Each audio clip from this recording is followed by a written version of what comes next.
Pambansang loyalista, dito mo makikita. Pambansang loyalista, dito makikita ang totoong balita. 1, 2, 3, Pambansang loyalista, ito ang the best.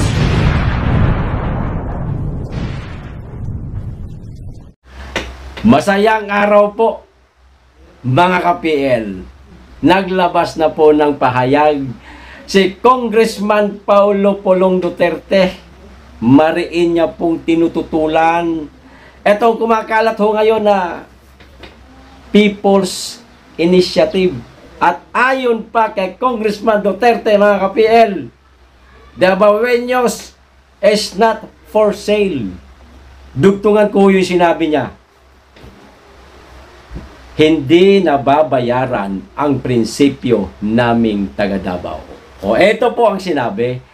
Basahin ko po, pero bago ko po simulan, makikisuyo muna sa mga kaibigan natin dyan na DDS at mga kababayan kong taga Davao, sa mga hindi pa nakasubscribe, baka naman at pakiclick na rin po ang notification bell para updated sa lahat ng upload, at huwag niyo pong kalimutan pa-like na rin sa video. Maraming salamat po. Makikisuyo lang. O ito po ang sinabi ni Congressman Duterte mula po ito sa kanyang Facebook page, mga ka-PL. This so-called People's Initiative for Charter Change is nothing but pure PI. Di umano, mga ka-PL, na para sa aking pagkakaintindi, double meaning po ito. PI, pwedeng People's Initiative, o pwede ring PI mo, tambalos-los. Ha? Suluhin mo yung People's Initiative mo. Wag mong ipatakbo yan dito sa Davao. Ito pa. I was informed that PBA Party List Representative Margarita Migs Nograles is spearheading the PI movement in Davao City. Ang nangunguna dito, mga ka-PL, ay si TikTok girls na si Migs Nograles. Ito pa.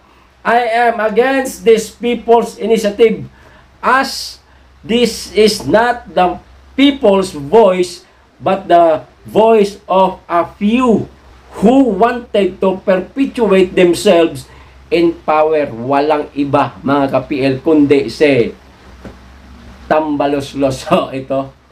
Ayon po sa aking pag-aanalisa, sino pa nga ba ang naghahangad ng mas mataas na kapangyarihan? Kundi si tambalos-los lang naman, di ba? Ayon po ito sa sinabi po ng kanyang pinsan mismo na si Senator Amy Marcos. Ito pa, I also would like to inform all Davaoeños, most especially in my district, that the House leadership has taken out 2 billion pesos from your NEP budget for the district and left only a measly 500 million pesos for Davaoeños this year. Kita nyo na, mga ka-PL, kung paano po nila pinagdadamutan ang mga taga Davao at ang mga Davaoeños.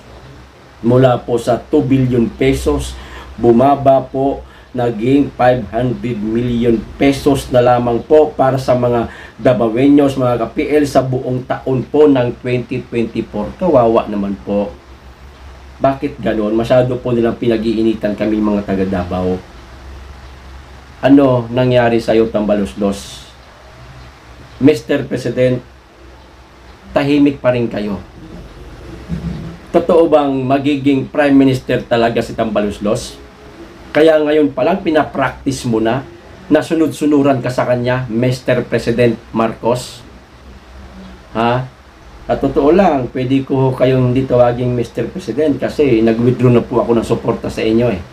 Mr. Marcos na lang. Ano ho nangyayari sa inyo? O ito pa. To all congressmen ganging up on us, do not give me that kind of BS because I will not starve to death if you take my budget away.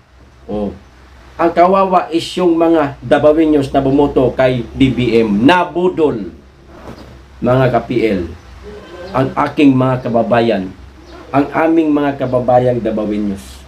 Nagtiwala kay Mr. Marcos na siya ang magpapatakbo sa bansa. At higit sa lahat, iaahon niya ang bansa. Dahil nga sa slogan nilang, sama-sama tayong babangong muli. Nawala ang sama-sama tayong bagong muli. Ano? Sama-sama tayong babangon muli. Nawala. Ang pumalit, bagong Pilipinas. Ito pala ang gusto nila, mga ka-PL. Bagong Pilipinas. Ibig sabihin, maglagay sila ng Prime Minister. O yan, bagong Pilipinas. Ayun ako nga naman, oo.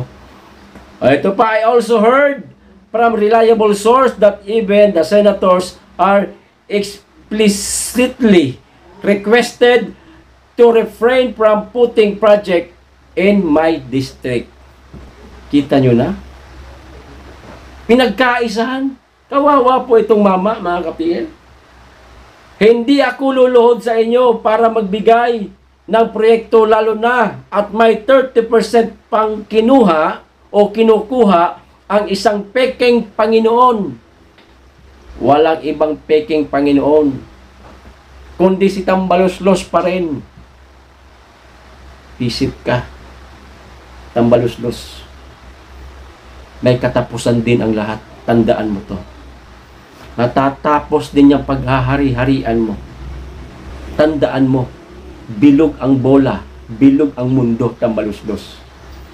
Dadating din ang araw. Lahat ng ginagawa mo ngayon, pagsisisihan mo ito. Magbabayad ka sa taong bayan. Yang kahayukan mo, yung pagiging ganid mo, pagbabayaran mo yan. At lahat ng mga naangkin mo ngayon, kung ano man ang meron, babawiin sa'yo yan. Tandaan mo, may isang nakatingin na sa taas. Siya ang huhusga sa'yo. Kasama ng taong bayan. Tandaan mo yan, Tambaluslos. Ito pa, again, ang kawawa ay ang mahal kong mga Dabaweños. Maraming salamat po, Congressman Pulong Duterte, sa pagmamahal niyo po sa amin, sa aming mga mahihirap, sa aming mga kababayan mo. Ramdam po namin ang pagmamalasakit ninyo sa amin. Salamat po at hindi ho kayo nakiisa. Diyan sa naghahari-harian sa Kongreso, pakiramdam niya siguro, siya na ang may-ari ng buong mundo. Pakiramdam niya siguro, siya na ang dinidiyos ng buong Pilipinas. Ito pa, I have kept my silence all through these months since I do not want my constituents to suffer from the dirty politics in the House of Representatives. Totoo talaga ang sinabi ni Tatay Digong, mga ka-PL, na talamak nga talaga ang di umano'y korupsyon dyan sa Kongreso. Nagsalita ang ama, nagsalita na rin ang anak.